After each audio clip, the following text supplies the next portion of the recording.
وبركاته. الحمد لله وكفى وسلام على عباده الذين اصطفى. أما بعد، فقد قال الله عز وجل في القرآن المجيد وفرقان الحميد: أعوذ بالله من الشيطان الرجيم، بسم الله الرحمن الرحيم. إن الله لا يغفر أن يشرك به ويغفر ما دون ذلك لمن يشاء ومن يشرك بالله فقد ضل ضلالا بعيدا. وقال النبي صلى الله عليه وسلم: من تمسك بسنتي عند فساد أمتي فله أجر 100 شهيد. صدق الله رسوله النبي الكريم.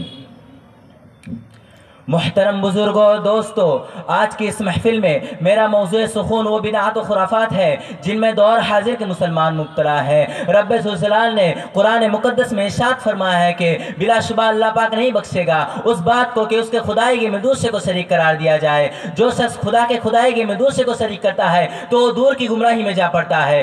اور محمد مصطفیٰ صلی اللہ علیہ وسلم نے اپنی پیاری زبان سے ارشاد فرمایا: جس نے ہمارے اس دین و مذہب میں دین سے ہٹ کر کوئی بات ادا کی تو ناقابل قبول ہے.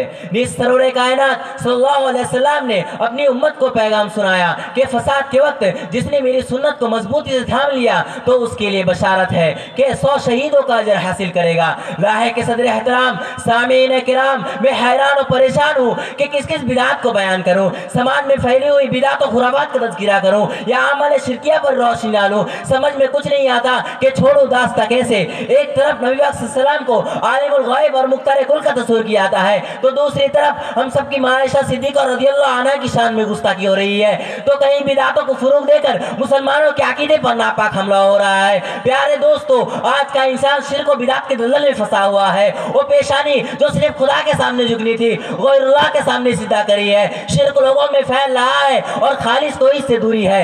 دعویٰ ایمان کا ہے اور شرک میں گرفتار ہے. مشکل کے وقت پیروں اور پیغمبروں کو، اماموں اور شہیدوں کو، پریوں اور فرشتوں کو پکارا جاتا ہے، ان سے مرادیں مانگی جاتی ہے. اولاد کا سوال ہوتا ہے، ان کے لیے نذرانہ پیش کیا جاتا ہے. بلا اور مصیبت کو ٹالنے کے لیے اپنے بیٹے کو ان پر منسوب کیا جاتا ہے. کوئی عبد النبی نام رکھتا ہے، کوئی علی بخش نام رکھتا ہے، کوئی حسین بخش نام رکھتا ہے، کوئی پیر بخش نام رکھتا ہے، کوئی مدار بخش نام رکھتا ہے. کہا جاتا ہے کہ ان کا پکارنا خدا کا پکارنا ہے، ان کے پکارنے سے خدا کا قرب حاصل ہوتا ہے، ان سے مدد مانگنا خدا سے مدد مانگنا ہے، ان کے ملنے سے خدا ملتا ہے. کہا جاتا ہے کہ اللہ کے بڑے پیارے ہیں، اللہ کے دربار میں ہماری سفارش و وکیل ہے.